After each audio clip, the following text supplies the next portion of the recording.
Hello and welcome to Joko Yo.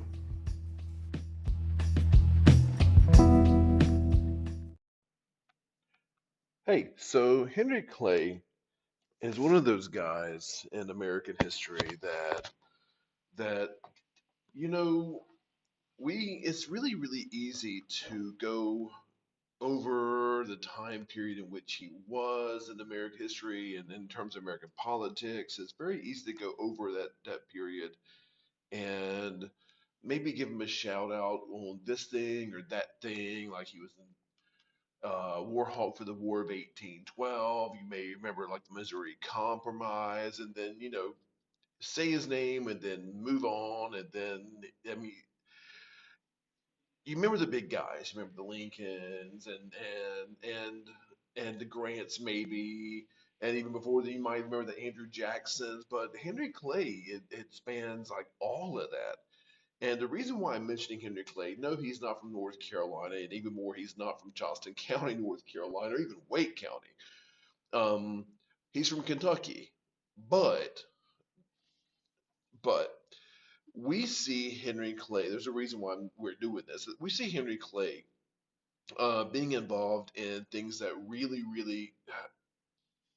Okay, if you thought Henry Clay was a small deal in American history, hopefully this is going to change your mind. Probably the most important people, one of the most important people in American history that we don't talk about, that had never became president, but huge influence. Well, Henry Clay is going to he ran for president against Andrew Jackson a couple of times, lost both of those. He ran for president again and ran for his party's nomination a few times, but where he really stands out is in Congress. But as it pertains to our area in North Carolina, well, this is where we're going to go. So, one of the biggest issues that took place during the lifespan of Henry Clay was not just the annexation of Missouri and the Missouri Compromise and whatnot. It was really more about the annexation of Texas, which is a huge deal. And if you hear him say it, especially back in 1844, Texas, when it fought for independence, it was part of Mexico. It was a part of the state of Coahuila. But when it fought for independence, so if you want to call that fighting, it it became independent mainly because a lot of the reasons because of some support that was even kind of secret made by Andrew Jackson. But when Texas became independent, it was called the Republic of Texas, and it was its own individual political entity. It did its own thing, had its own president, its own Congress, and the people of Texas, the people that led Texas after its independence. A couple of things happened with that. One, the people of Texas, the government of Texas, immediately applied to become a state in the United States. That was like underneath the whole thing. They wanted to become a state, but they had to win their independence from Mexico first. And and secondly, with Texas, the southern border was never really finalized between the new Republic of Texas and the government of Mexico. Mexico, from where Texas had seceded and became its own country, Mexico said that the southern border of Texas was I think the Nueces River, and then Texas said no, the southern border of the independent Republic of Texas is the Rio Grande. So, and which is a large chunk of land in between those two rivers. And why that really matters to the United States is because that if Texas ever became a state in the United States, then that little strip of land right there is going to be inherited, or that problem around that strip of land is going to be inherited by the United States. So for a while, the disputed territory was between Texas and Mexico. But if United States annexed Texas, then Texas's problem of whose land it is going to become America's problem, and it will be a point of contention between the government of the United States and the government of Mexico, and that's part of the issue. But you know what? Texas is not part of the United States until 1844. You know what? I'm going to read from something Henry Clay wrote down. So okay, beginning now, quote. Henry Clay says, annexation of Texas and war with Mexico are identical. Now, I know some are not worried about war with Mexico since it's weak, but all wars are calamitous and to be avoided. So many people do not want either Texas nor war, even more are indifferent. So, who is behind this annexation of Texas movement? What are their motivations to gain Texas and fight Mexico for it? If Texas enters the Union as a state, it would be a state in which enslavement of other people was protected. So, some, of course, want to protect slavery out of personal interests. Others say that we need another slave state to check the power of the abolitionist North. I conceive that no motive for the acquisition of foreign territory would be more unfortunate or pregnant with more fatal consequences than that of obtaining it for the purposes of strengthening one part of the country against another part. Such a principle put into practical operation would menace the existence, if it did not certainly sow the seeds of dissolution of the Union. It would proclaim to the world an insatiable and unquenchable thirst for foreign conquest or acquisition of territory, not to strengthen our country, but to help one internal faction of Americans gain power over the other. It would never end, for when one gains the upper hand, the other would be willing to engage in calamitous acts to secure its own political supremacy. Then something else would be orchestrated for the other part to regain supremacy in political power. An endless cascade of increasingly dangerous acts of death and destruction and hurt could very well happen. Eventually, there would be the impossibility of securing new theaters for those peculiar institutions which it is charged with being desirous to extend. And when it runs out of land to spread slavery, this section will inevitably turn on the part that it feels it needs to check and blame their own countrymen for their shortcomings and eventually consider them their enemy. I do not think that Texas ought to be received into the Union. I think it far more wise and important to compose and harmonize our present Confederacy as it now exists than to introduce such a new element of discord and distraction into it. In conclusion, I consider the annexation of Texas at this time as a measure compromising permanently our national character, dangerous to the integrity of the Union. And that's Henry Clay. Obviously, he thinks that the annexation of Texas could very well do nothing short of destroy the country. And since historians are pretty much universally in agreement that the war with Mexico over Texas, I mean essentially, um, was a precursor to the American Civil War, Henry Clay was absolutely and thoroughly right. However, that position likely cost him the election of presidents to the person that wanted that territory more than anybody as the main part of his campaign. He was running against James K. Polk, whose family is from around Mecklenburg County, North Carolina, but he went through Tennessee to become president like Andrew Jackson before him. But as Henry Clay said, you know what? I would rather be right than be president. Henry Clay was firmly against the expansion of the forced unpaid labor and ownership of other humans and knew that we could never end it, never kill that practice if we let it grow. As he said, you may claim to be a benevolent slave master, but to be good to your slaves, but the ownership of slaves negates any claimed benevolence. Benevolent slavery is still slavery. He ran for president several times, losing to a person he said wanted to be a military dictator, unsuited and unqualified in his words in 1824 and 1832.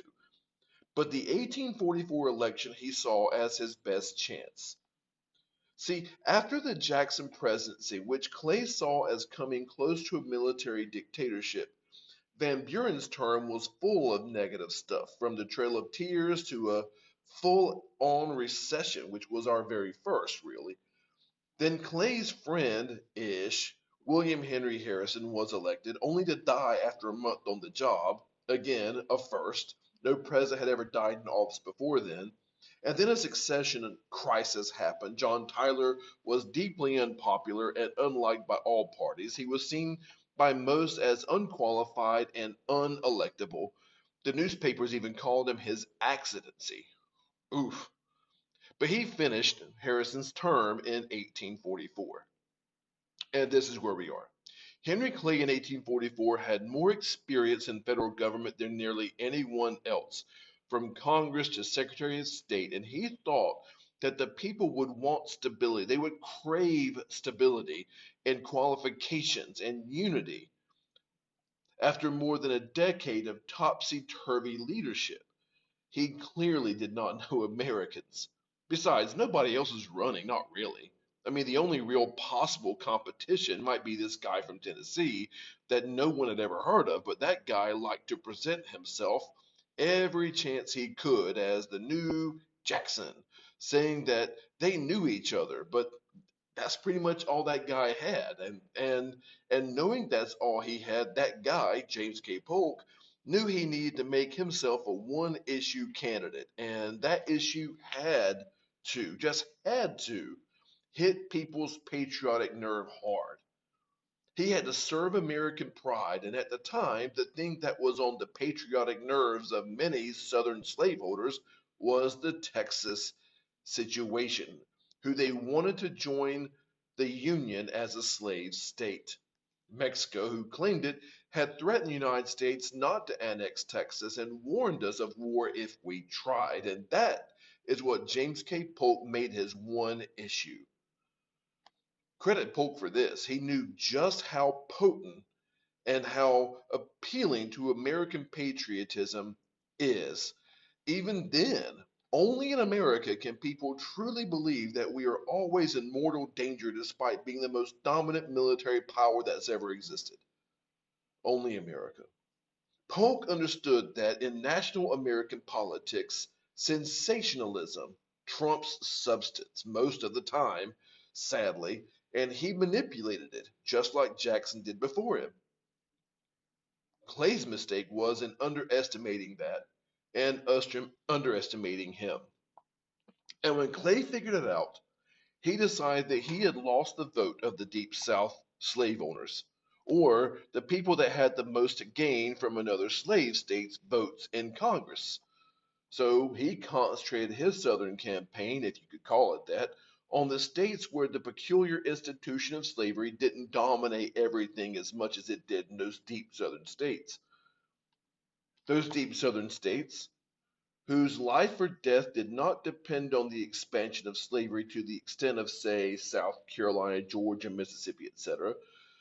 So, this is how Henry Clay, candidate for president in 1844 and one of the most important figures in American history, came to find himself at the home of William Polk in Raleigh, North Carolina.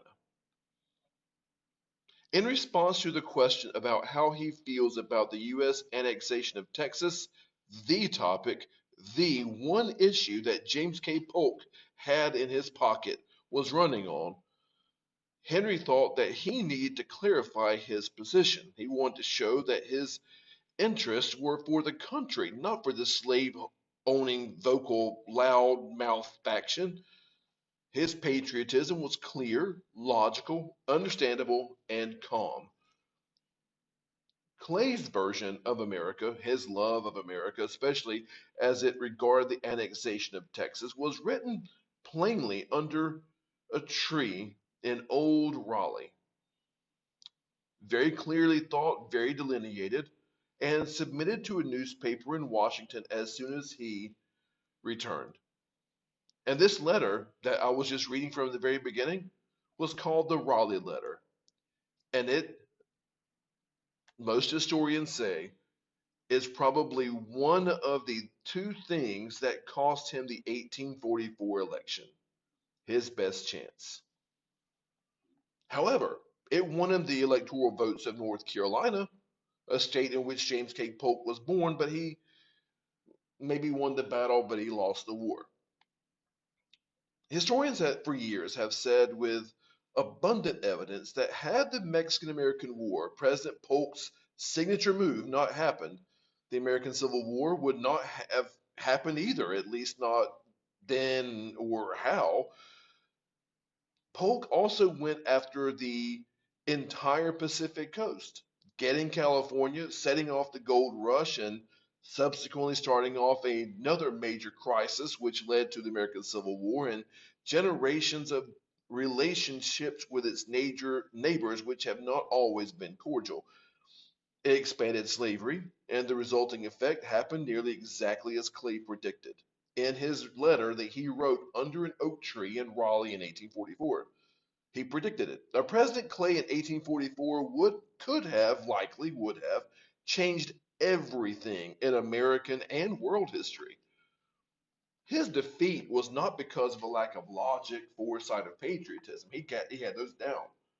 This sensationalism, this whoever can draw the most good attention to himself and or bad attention to his her opponent tends to win election to the most important job in our government and is the biggest, most glaring flaw, at least in my opinion, in the American political system.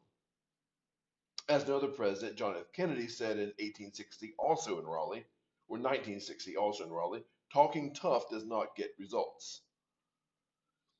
There's no way to know if Henry Clay would have made a good or bad president. We don't know.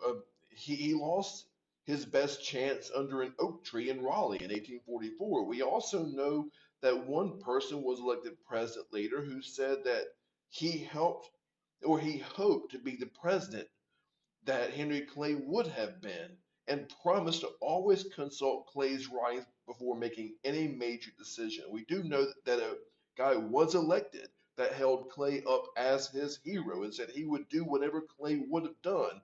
It's as close to Clay as we will ever get. And that guy was Abraham Lincoln.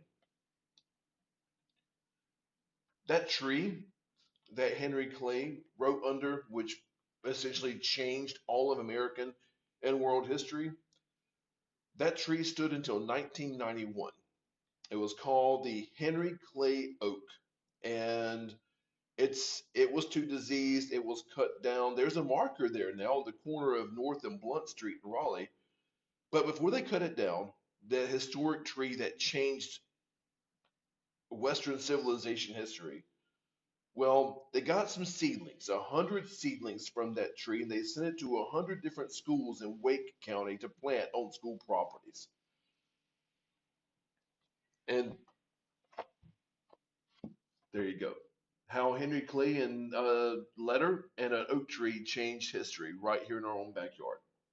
All right, so there you go. Hope you enjoy, and y'all, until next time, be good.